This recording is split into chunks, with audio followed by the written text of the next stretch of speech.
Hello friends, എല്ലാ പേർക്കും മഴ തോരും മുമ്പേ എന്ന സീരിയലിൻ്റെ പുതിയൊരു എപ്പിസോഡിലോട്ട് സ്വാഗതം.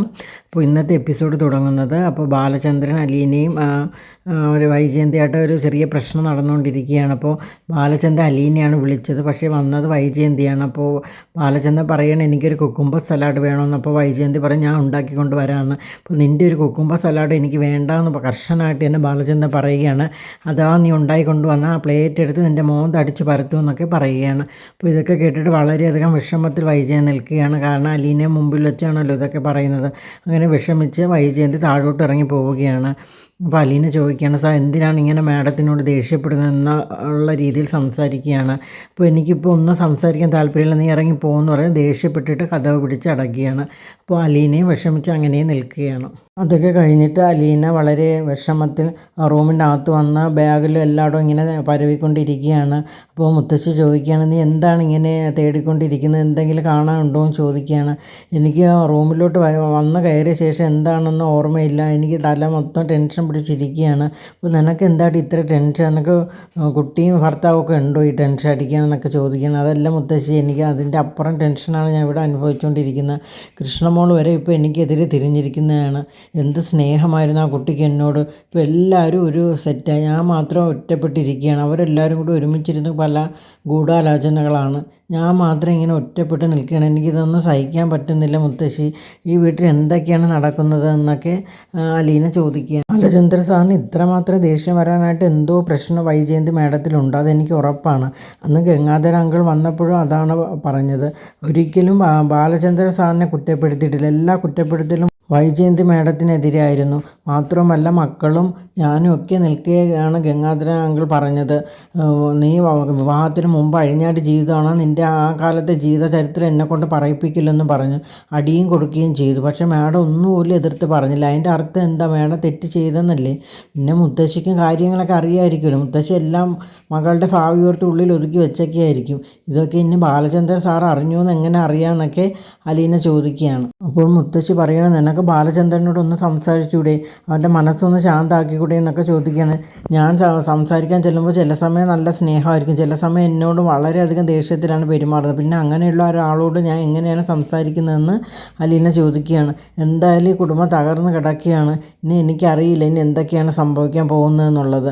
ഇതൊക്കെ പറഞ്ഞിട്ട് അലീന ചെന്ന് കിടക്കുകയാണ്. അപ്പോൾ മുത്തശ്ശി കരഞ്ഞുകൊണ്ടിരിക്കുകയാണ്, എൻ്റെ മോളുടെ ജീവിതം നശിക്കുകയാണ്, ഇവിടെ എന്തൊക്കെയാണ് നടക്കുന്നത്, നല്ല രീതിയിൽ കഴിഞ്ഞുകൊണ്ടിരുന്ന ഒരു കുടുംബമാണല്ലോ എന്നോർത്ത് മുത്തശ്ശി വളരെയധികം വിഷമിച്ചുകൊണ്ടിരിക്കുകയാണ്. അത് കഴിഞ്ഞ് വൈജയന്തിക്ക് റൂമിൽ കിടന്നിട്ട് ഉറക്കം വന്നില്ല. അപ്പോൾ വൈജയന്തി നേരെ സ്റ്റെപ്പിൻ്റെ അവിടെ വന്ന് നിൽക്കുകയാണ്. എന്നിട്ട് ബാലചന്ദ്രൻ കിടക്കുന്ന റൂമിലോട്ട് എത്തി നോക്കുകയാണ്.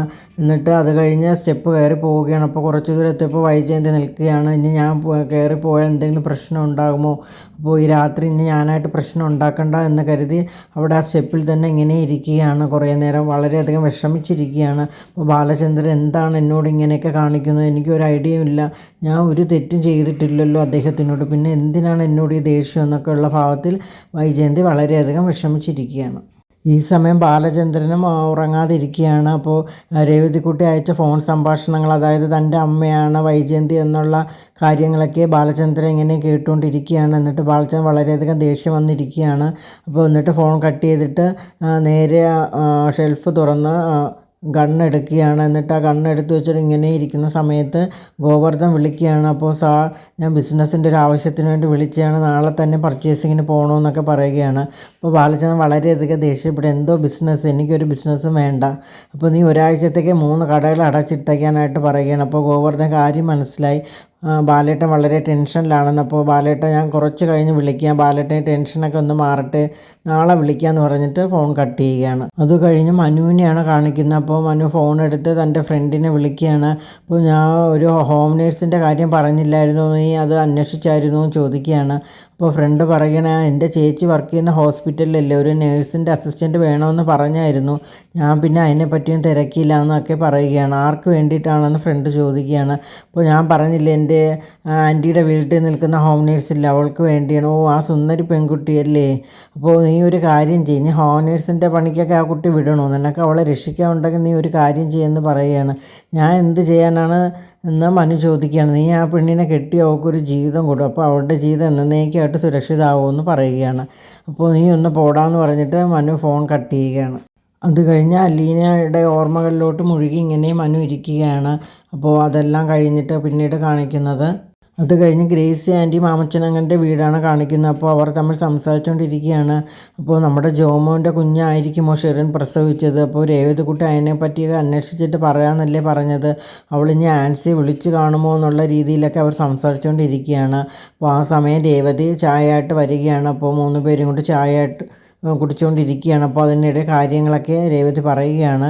ഞാൻ ആൻസി ചേച്ചി വിളിച്ചിരുന്നെന്നും 2 ദിവസം മുമ്പ്, അത് അപ്പോൾ നമ്മൾ പറഞ്ഞ കാര്യങ്ങളെല്ലാം സത്യമാണെന്നും രേവതി പറയുകയാണ്. അതായത് വിവാഹത്തിന് മുമ്പ് ഷെറിൻ ചേച്ചി ഒരു കുഞ്ഞിനെ പ്രസവിച്ചു, അതായത് നമ്മുടെ ജോമോൻ ചേട്ടൻ്റെ കുഞ്ഞിനെ പ്രസവിച്ചു എന്ന് തന്നെ ഉള്ളത് സത്യമായ കാര്യമാണെന്ന് രേവതിക്കുട്ടി പറയുകയാണ്. അപ്പോൾ ഇത് കേൾക്കുമ്പോൾ മാമച്ചൻ അങ്കിളും ആൻസി ആൻറ്റിയും അന്തം വിടുകയാണ്. നീ എന്തൊക്കെയാണ് പറയുന്നത്, ഒന്ന് തെളിച്ച് പറയുമെന്ന് പറയുകയാണ്. അതായത് ഷെറിൻ ചേച്ചി ഗർഭിണിയായിരുന്നു എന്നും 7 മാസം വരെ ചേച്ചി അത് ഒളിച്ചു വെച്ചിരുന്നു. പിന്നീട് വീട്ടുകാർ അറിയുകയാണ് ഉണ്ടായത്. അവർ അബോർഷൻ ചെയ്യാനായിട്ട് മാക്സിമം ശ്രമിച്ചിരുന്നു വീട്ടുകാർ. പക്ഷേ 7 മാസം ആയതുകൊണ്ട് അബോർഷൻ ചെയ്യാനായിട്ട് ഒരു ഹോസ്പിറ്റലിൽ സമ്മതിച്ചില്ല. മാത്രമല്ല അത് ലീഗലി പോകേണ്ട കാര്യങ്ങളൊക്കെ ഉണ്ടായിരുന്നു. അതുകൊണ്ട് അവർ കുഞ്ഞിനെ പ്രസവിപ്പിക്കണം എന്നുള്ള രീതിയിൽ തന്നെ മുന്നോട്ട് പോയി. പിന്നെ 2 മാസം വീട്ടുകാരുടെ കൂടെ തന്നെയാണ് ഷെറിൻ ചേച്ചി കഴിഞ്ഞത്. അത് കഴിഞ്ഞ് മധുരയിൽ കൊണ്ടുപോയാണ് പ്രസവമെല്ലാം നടത്തിയെന്നും മധുരയിൽ ഷെറിൻ ചേച്ചിയുടെ ഒരു ബന്ധു ഉണ്ടായിരുന്നു. അപ്പോൾ അവിടെയാണ് അത് കഴിഞ്ഞുള്ള കാര്യങ്ങളൊക്കെ നോക്കിയത്. 2 മാസം അവിടെ നിന്നു എന്നൊക്കെ ആൻസി ചേച്ചി പറഞ്ഞിരുന്നു. പിന്നീട് ഷെറിൻ ചേച്ചി ഇങ്ങോട്ട് കൊണ്ടുവരികയാണ് ചെയ്തത്. പിന്നെ കുഞ്ഞിൻ്റെ കാര്യങ്ങളൊന്നും ആർക്കും ഒരു വിവരവും ഇല്ല, അവർ എന്ത് ചെയ്തെന്നും അറിയില്ല എന്നാണ് ആൻസി ചേച്ചി പറഞ്ഞത്. ഗ്രേസി ആൻറ്റി പറയുകയാണ്, ഇപ്പോൾ മാമച്ച നമ്മൾ ഈ കേൾക്കുന്ന എന്താണ്, നമ്മുടെ ജോസ്മോനൊരു കുഞ്ഞുണ്ടോയെന്ന് എനിക്ക് വിശ്വസിക്കാൻ പറ്റില്ല എന്ന് പറഞ്ഞ് മാമച്ചൻ അങ്കിളും ഗ്രേസി ആൻറ്റിയും കൂടി പരസ്പരം അങ്ങോട്ടും ഇങ്ങോട്ടും പറഞ്ഞ് കരയുകയാണ്.